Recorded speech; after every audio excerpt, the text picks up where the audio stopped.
আপনাদেরকে বলেছিলাম যে বঙ্গবন্ধুর মাজারে প্রবেশ করার ক্ষেত্রে বাধা দিবে, তাই ঘটল।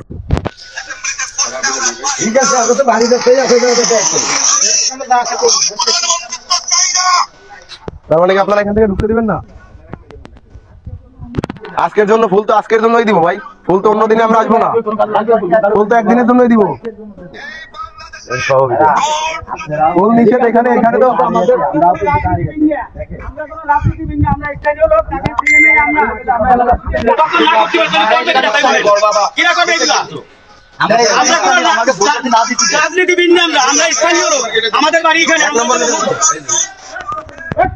বঙ্গবন্ধুর মাজারে প্রবেশ করার ক্ষেত্রে বাধা দিচ্ছে কেন? বাধা দিচ্ছে মূলত এই জন্যই যে তারা চাইছে যে যদি বঙ্গবন্ধুর সম্মান তারা চায়, যেটা মাহফুজ আলম বলেছিল যে বঙ্গবন্ধু যে ৭২-এর পরে কি করেছেন সেই ব্যাপারে। দর্শক আসসালামু আলাইকুম। আজকের ভিডিওটি দেখলে আপনি রীতিমতো অবাক হয়ে যাবেন, তাই গুরুত্ব সহকারে সম্পূর্ণ ভিডিওটি দেখতে থাকুন।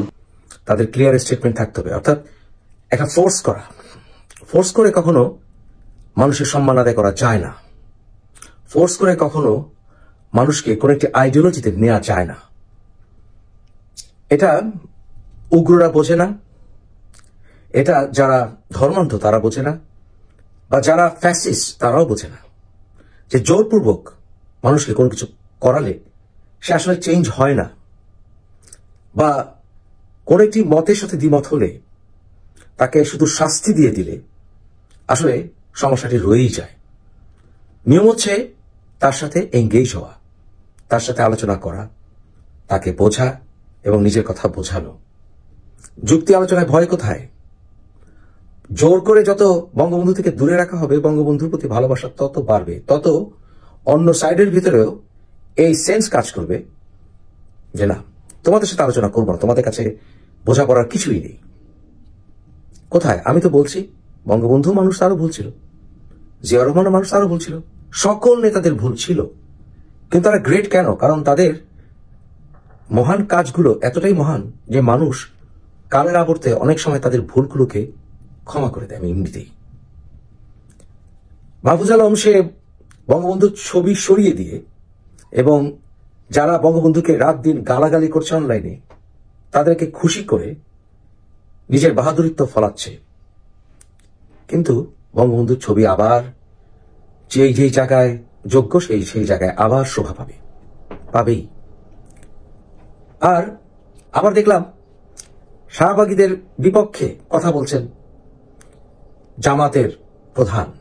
উনি বলছেন শাহবাগীদের বিচার করা হবে, যারা যুদ্ধাপরাধীদের বিচার দাবি করেছিল। বাংলার জন্য আবার তাদের বিচার হবে ইনশাআল্লাহ। এর পরবর্তী পর্যায়ে শাহবাগীদের দাবিতে যাদেরকে হত্যা করা হয়েছে, খুন করা হয়েছে, তাদেরও বিচার আবার ফিরিয়ে আনা হবে ইনশাআল্লাহ। অথচ উনি না সবাইকে ক্ষমা করে দেওয়ার পক্ষে। আসলে এরাই হচ্ছে সাপ, যে সাপ খোলস পাল্টায়। শাহবাগীদের অনেক ভুল ছিল অবশ্যই, তারা এক সময় তাদের ভিতরে অনেকের পদস্খলন দেখেছি আমরা, কিন্তু তাদের যে বেসিক ডিমান্ড, অর্থাৎ যুদ্ধাপরাধীদের বিচার করতে হবে, তার সাথে বাংলাদেশের প্রায় সব মানুষই একমত।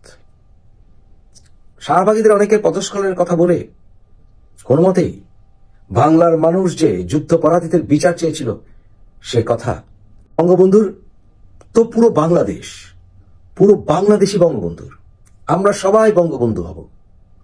বঙ্গবন্ধুর মাজার তালাবদ্ধ করে রেখে মানুষের মনকে তো তালাবদ্ধ করে রাখা যাবে না। ইউনূস সরকার 1971 সালের 16 ডিসেম্বর সারা বাংলাদেশের মানুষ আনন্দ উল্লাস করেছিল। আমরা এরপর থেকে স্বাধীনতার গান, বিজয়ের গান, কবিতা এগুলো নিয়েই আমাদের স্বাধীনতা উদযাপন করেছি।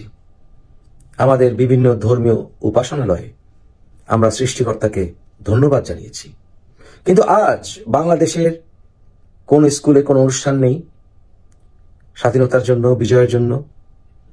আজ সারা বাংলাদেশে কোথাও গান হচ্ছে না, কবিতা আবৃত্তি হচ্ছে না।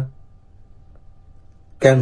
কারণ এই সকল অনুষ্ঠান সকল ধর্মের বর্ণের মানুষ একসাথে করে, গান, কবিতা।